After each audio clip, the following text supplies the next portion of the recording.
Coloca na tela aí o tema da mensagem de hoje. O tema de hoje é: agite antes de usar. Você pode repetir comigo? Vai lá, no 3, 1, 2, 3. Agite antes de usar. Amém. Eu queria ver se nós temos um voluntário aqui nessa noite. Caramba.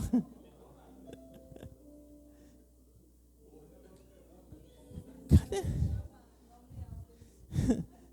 Cadê o Vanderlei? Ah, tá em pé ali, né? Eu vou chamar Vanderlei. É porque...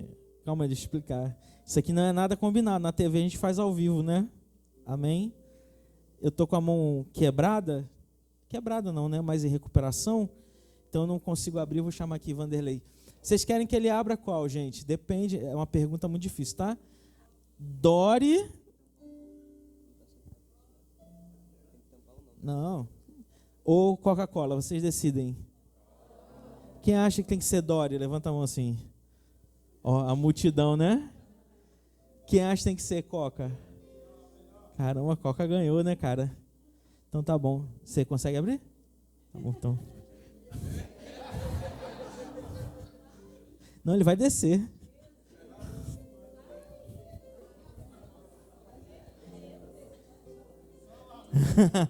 Quem tá perto, cuidado. Calma. Para. Vocês não querem que ser o Dory primeiro, não?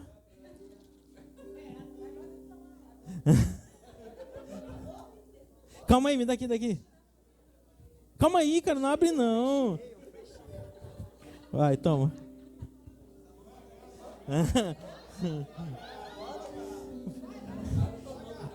Bota perto da sua cara, perto do seu rosto. Não, tô brincando. Ai! Ainda bem que não fui eu, hein? Vem, Tairone, você tá igual aqueles caras do vôlei, né, cara? Ele encontra a regra, né? Caramba! Ô, louco! Tá. Muito obrigado pela sua participação. Um aplauso para Vanderlei, tá bom? Pode ficar com Dory de presente. Eu te abençoo. Eu queria que você abrisse sua Bíblia lá em Atos dos Apóstolos, capítulo 17, a partir do verso de número 1. Vai estar na tela também a projeção. E a gente vai estar acompanhando aqui e entendendo aquilo que Deus tem a ministrar ao nosso coração nessa noite. Atos dos Apóstolos 17, a partir do verso de número 1.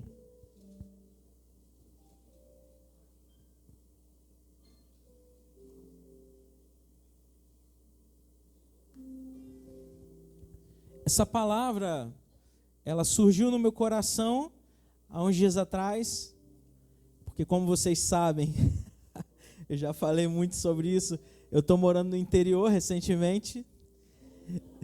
E esses dias, a minha esposa Ana estava espantando um bicho assim, aí alguém falou assim, que isso, é um sapo? Ela, não, uma aranha. Aí, devia ser uma caranguejeira, cara. E eu tenho uma dificuldade com a aranha, né? Então lá em casa agora sempre tem um Baygon, você dá uma sacudida e utilizar. O refrigerante não é tão usual para isso, mas algumas bebidas fermentadas, alguns sucos, algumas coisas, devido ao nível de concentração, de densidade, o produto mais denso vai para baixo, o mais raso fica em cima e é necessário de uma sacudida. O texto que nós vamos ler é justamente essa sacudida de Deus numa comunidade que precisava ser impactada pela palavra, pelo poder apostólico e pela boa notícia do Evangelho. Olha o que diz o texto lá em Atos 17:1. Tendo passado por Anfípolis e Apolônia, chegaram a Tessalônica, onde havia uma sinagoga judaica. Segundo o costume, Paulo foi à sinagoga e por 3 sábados discutiu com eles com base nas Escrituras. Verso 3, explicando e provando que o Cristo deveria sofrer e ressuscitar dentre os mortos, ele dizia: este Jesus que proclamo é o Cristo. Alguns dos judeus foram persuadidos e se uniram a Paulo e Silas, bem como gregos tementes a Deus e não poucas mulheres de alta posição. Os judeus, porém, ficaram com inveja. Reuniram alguns dos homens perversos dentre os desocupados e com a multidão iniciaram um tumulto na cidade. Invadiram a casa de Jason em busca de Paulo e Silas, a fim de trazê-los para o meio da multidão. Contudo, como não os encontraram, arrastaram Jason e outros irmãos até os oficiais da cidade, gritando: esses homens que têm alvoroçado o mundo inteiro chegaram agora aqui. Verso 7, o último, vai dizer: e Jason os recebeu na sua casa. Todos eles estão agindo contra os decretos de César, dizendo que existe outro rei chamado Jesus. O evangelho, ele não é um produto apenas para ficar depositado, parado na prateleira chamada fé. Não é sobre isso o evangelho. Ele é um movimento que transforma pessoas, cidades. Quando a fé ela para, ela sedimenta, nós só enxergamos a superfície. E como nós vimos aqui no exemplo, na ilustração do reino de Deus, é uma superfície rasa, sem profundidade, sem o sabor devido, porque uma camada fina, debaixo de uma vida não transformada, ela não reflete, ela não transborda aquilo que Deus tem a mostrar para cada um de nós.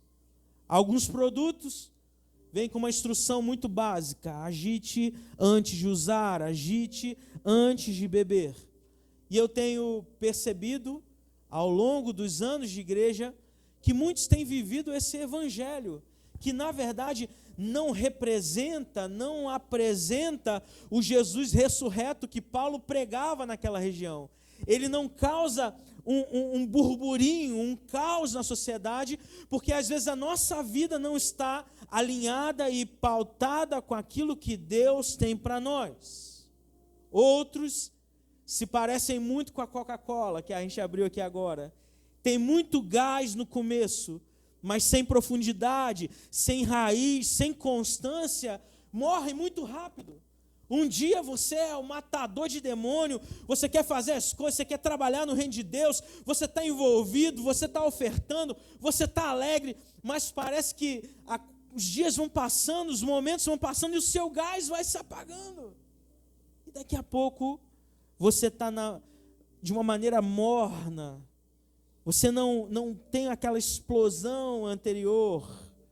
Tem gente que explode na primeira música que nós adoramos, mas morre na primeira luta que enfrenta, porque de fato ela não está firmada, a palavra está adormecida dentro do seu coração. Por isso, eu quero pensar com vocês sobre quatro coisas importantes, e porque a gente precisa agitar bem antes de usar o poder de Deus, aquilo que Deus tem apresentado para nós. Número 1, pode colocar aí na tela: a boa notícia para o mundo perdido. Nós somos cartas vivas para esse mundo que carece da graça de Deus. Nós somos a própria palavra enviada, Jesus é o verbo encarnado, mas nós somos mensageiros dessa palavra. O mundo em Tessalônica, onde Paulo estava, tinha religião, tinha filosofia, tinha política, tinha idolatria, tinha uma moral frouxa, tinha status e desigualdade, tinha uma ordem romana, mas não tinha paz com Deus. Então, o evangelho é a boa notícia porque não é autoajuda, é anúncio de salvação. E olha o que diz lá em Romanos, capítulo 1, verso 16, 17: eu não me envergonho desse evangelho, porque é o poder de Deus para a salvação de todo aquele que crê. E Paulo entendia isso, meu irmão.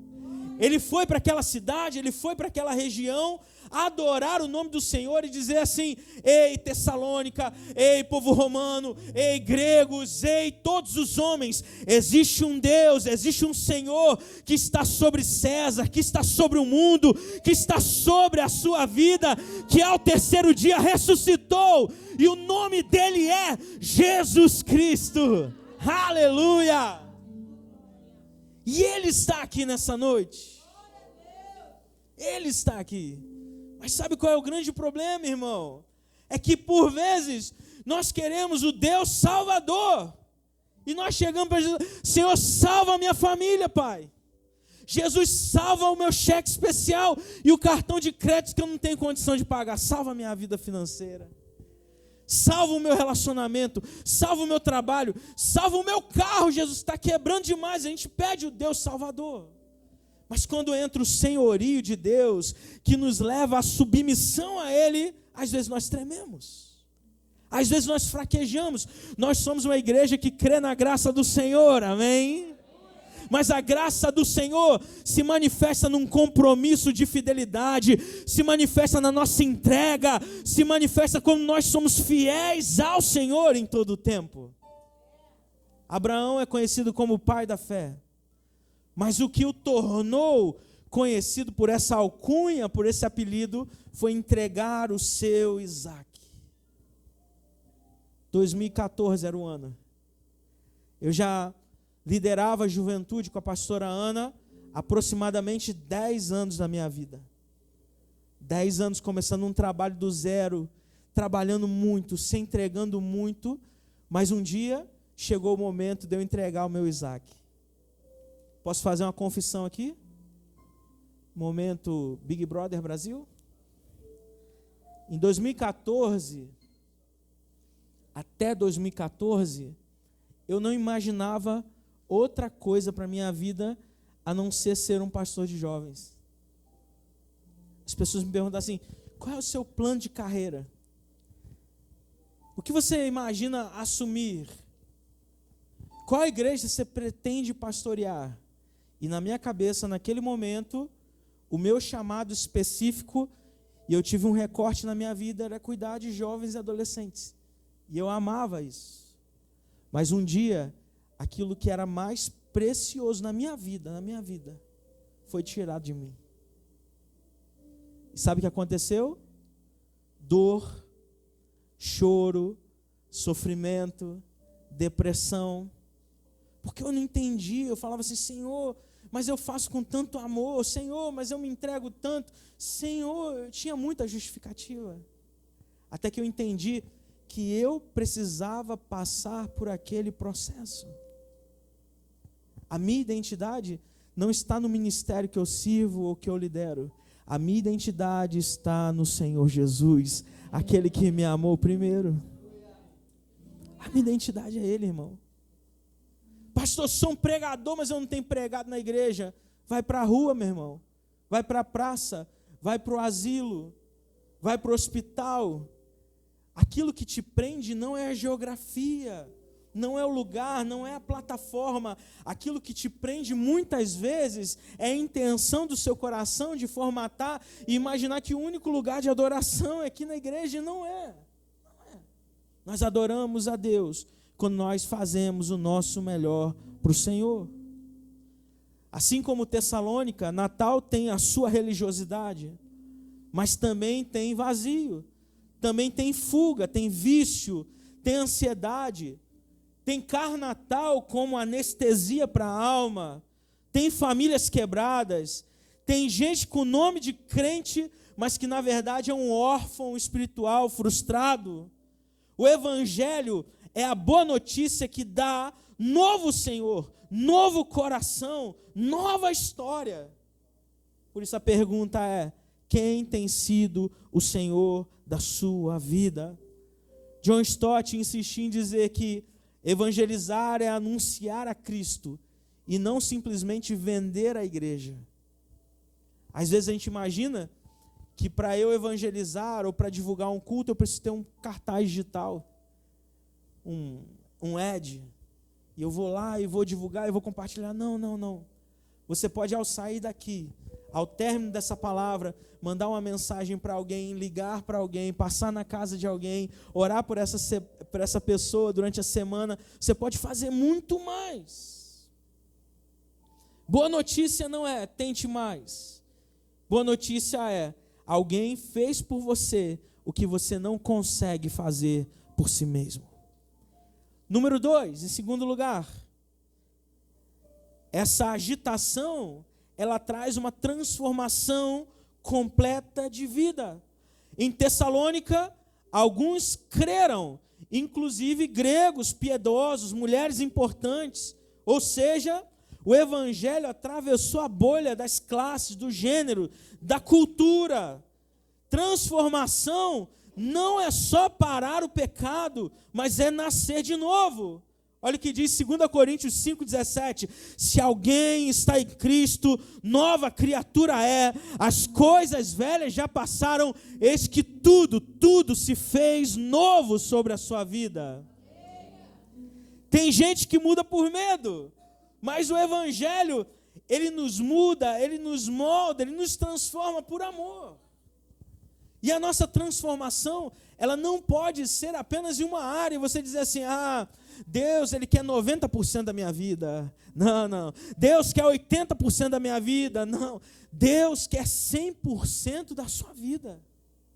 A sua história, o seu eu, o seu dinheiro, o seu amor, o seu dom, o seu talento, tudo pertence ao Senhor. E quando eu me dobro, quando eu me rendo diante do altar de Deus, eu digo assim, Senhor, eis-me aqui, usa a minha vida, transforma a minha família, eu estou disponível, mesmo num tempo mau, mesmo num mundo caótico, eu me coloco diante do Senhor e eu me entrego por inteiro.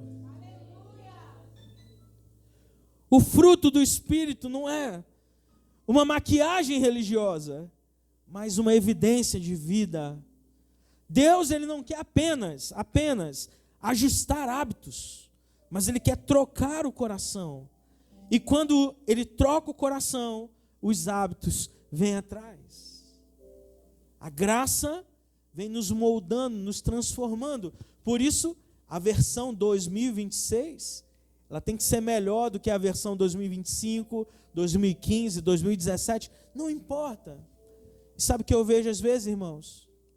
Um saudosismo da nossa parte. Eu me lembro das vigílias que eu já participei. Eu me lembro dos congressos que eu já organizei. E é bom ser uma memória viva na minha mente e no meu coração. Mas aquilo já passou. Agora eu preciso fazer o quê? Escrever uma nova história, dia a dia, passo a passo. Não adianta mais aquilo que eu fiz no passado. Hoje é outro game, é outro jogo, é outro momento. É um povo muito mais complicado, sim ou não, gente? Olha para o seu irmão aí por um segundo. Ele é complicado ou não é?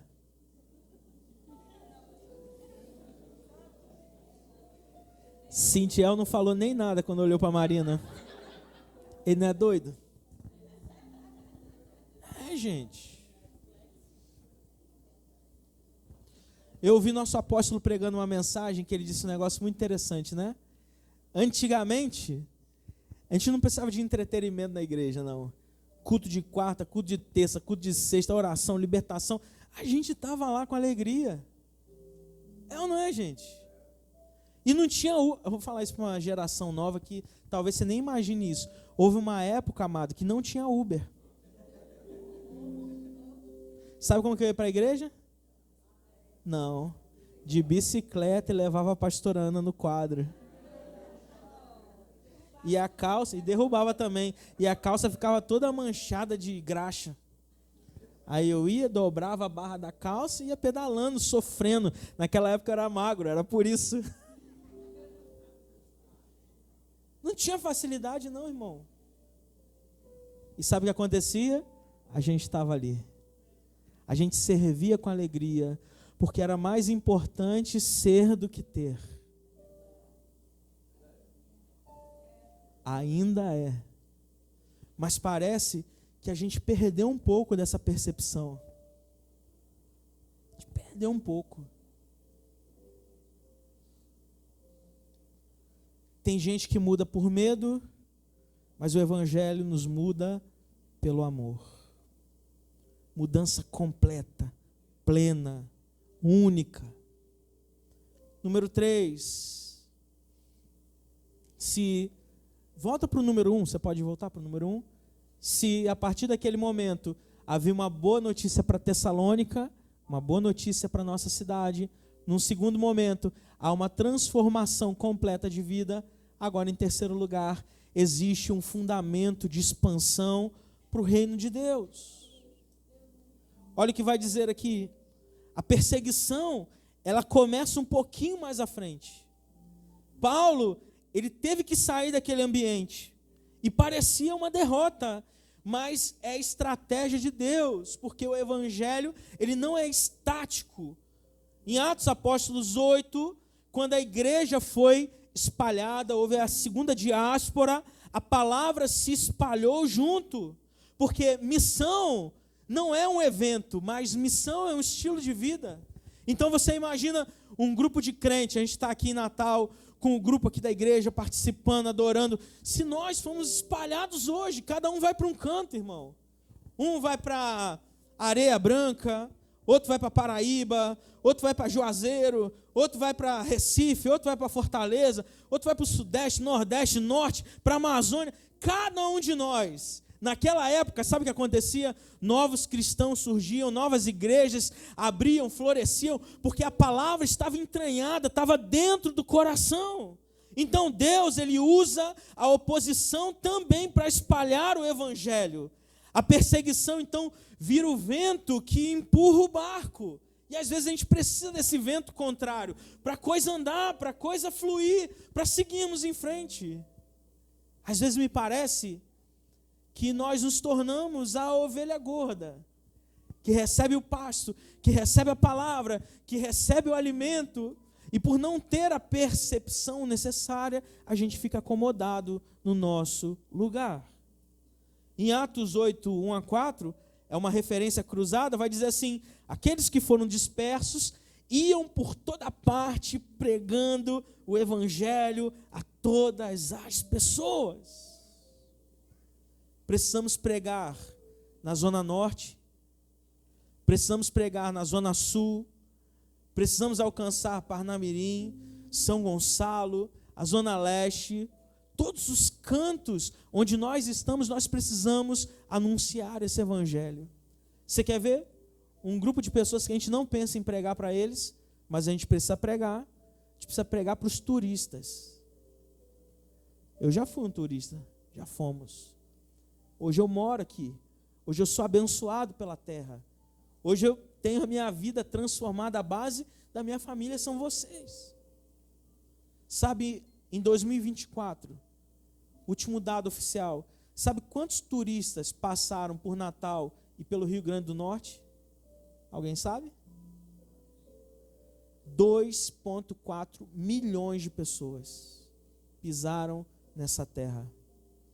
Hoje nós temos Natal com mais ou menos pouco mais de 800 mil habitantes. Isso quer dizer que 3 vezes o número da população de Natal esteve visitando a nossa cidade, o nosso estado, no ano de 2024. Agora, quando que a gente pensou? Vai vir um turista americano, vai vir um turista francês, vai vir um turista do Mato Grosso, e eu preciso anunciar a palavra para ele. Aqui é como se fosse a nossa Tessalônica, um grande porto comercial, onde as pessoas de vários lugares do mundo, e isso impulsionou o evangelho, passam por aqui e ouvem a palavra. O evangelho, ele não tem um público-alvo limitado, mas missões é atravessar as fronteiras que nos cercam. Justo Gonzalez, um historiador bíblico, ele vai dizer, ele destaca como o cristianismo se expandiu pela mobilidade e pela rede de casas, trabalhos e viagens. Não era apenas o templo, mas era a presença. Onde nós estamos, onde Deus nos plantou, o trabalho, a cidade, a rua, a família, é o trampolim para nós anunciarmos então essa palavra e essa verdade. E eu quero terminar com a quarta e última coisa. Após entendermos isso, nós temos uma convicção que temos uma nova pátria. Paulo, ele pregava um reino superior a César. Isso dá coragem para enfrentar a pressão social, a pressão econômica, as perseguições da sua época, mas ele tinha uma certeza, e alguns textos trazem isso. Filipenses 3:20 vai dizer, porque a nossa cidadania está nos céus. 1 Pedro 2:11, nós estamos aqui na terra como peregrinos e forasteiros. Hebreus 11:13 vai dizer que nós desejamos uma pátria superior, isso é, uma pátria celestial. A aplicação disso para a nossa vida é dizer que quem só vive pelo agora, vira refém do agora, do hoje. Agora, quem vive pelo eterno, serve melhor do presente, porque não é fuga do mundo, mas é liberdade diante do mundo. É saber que a nossa vida aqui na terra, ela vai durar 30 anos, mais um pouco, né? 40, 50, 60, 70, 80, 100 anos. Mas o que é isso? Diante de uma eternidade ao lado do nosso Deus. Por isso, meu irmão, a palavra diz que no céu, na Nova Jerusalém, na terra que Ele tem preparado para nós, cessará toda dor, todo sofrimento, toda lágrima, tudo irá embora, e nós desfrutaremos da presença do trono branco de Deus, que está no meio da cidade santa, e o Senhor sentado no alto e sublime trono, e o sol da justiça brilhará eternamente sobre a nossa vida. Aleluia.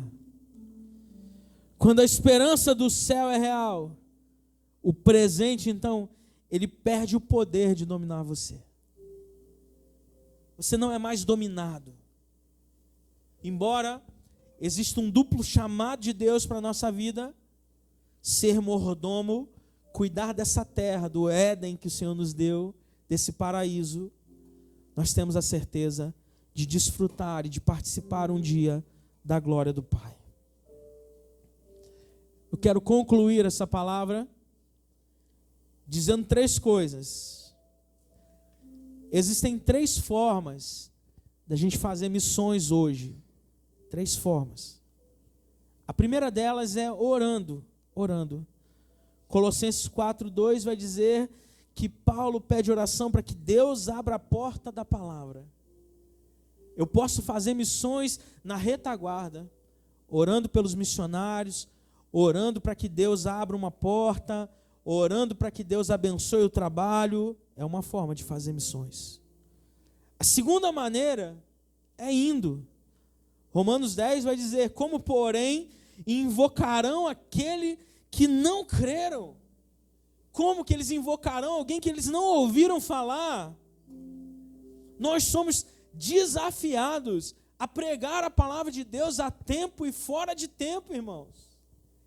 Eu estava esboçando o workshop de pregação e me veio uma pergunta na mente: quantas vezes eu já preguei?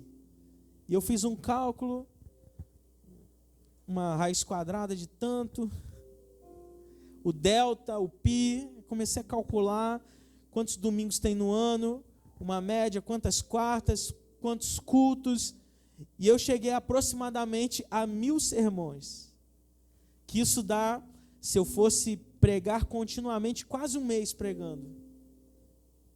Se eu pregasse um dia, uma vez por dia, daria mais de 3 anos de pregação, seguida, direto. Mas eu quero dizer para você que pregar numa plataforma ainda é uma pequena parte do ir. Porque a pregação, ela não depende de um microfone, ela não depende de uma caixa de som, ela não depende de um púlpito, ela não depende de um jogo de luzes, ela depende apenas de um coração queimando por Jesus. E decidido a anunciar essa palavra que um dia nos alcançou, que um dia nos transformou, que um dia nos resgatou. Preciso entender isso.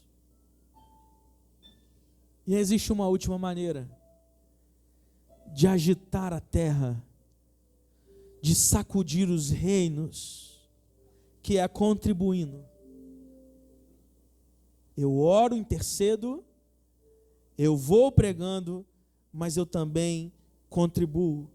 Em 2 Coríntios 9, a partir do 6, o texto vai falar da generosidade como uma situação livre no nosso coração, não como uma taxa. Ser dizimista, ofertante na casa de Deus, apoiar a pregação da palavra de Deus, não é apenas um peso de obrigatoriedade sobre nós. Eu já falei para vocês que eu tinha um avô chamado Seu Ginho, e ele dizia assim: meu neto, eu tenho que pagar o dízimo. Assim como você paga uma conta, um boleto, algo. Mas eu entendo que na simplicidade dele havia fidelidade no coração daquele homem, que já partiu e hoje descansa no Senhor. Nós precisamos ser fiéis ao Senhor, independente, porque esse é o chamado que Deus tem para nós, orando, indo e contribuindo. E assim, irmãos, não sei quantos perceberam, a gente não fez oferta hoje, a gente vai deixar agora para o final.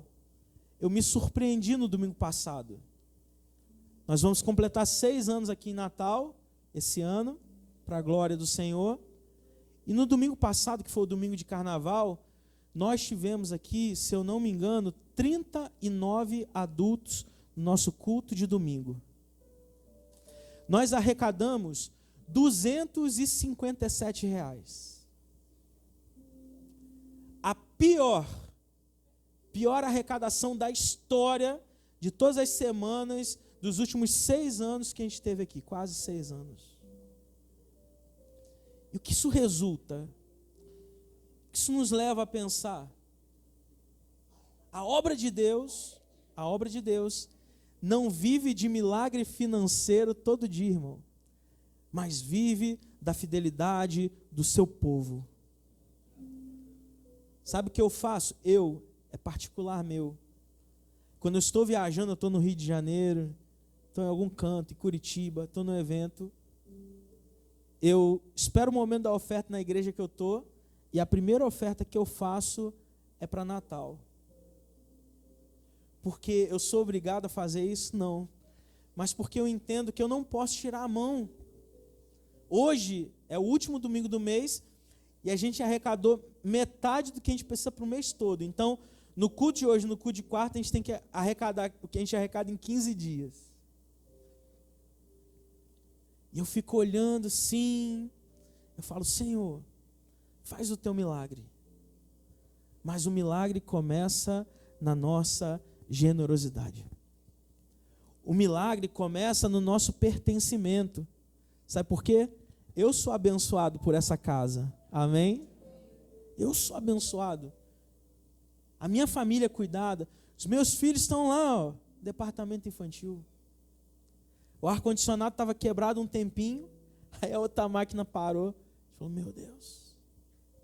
E tudo é caro, tudo é difícil, porque o reino é conquistado por esforço.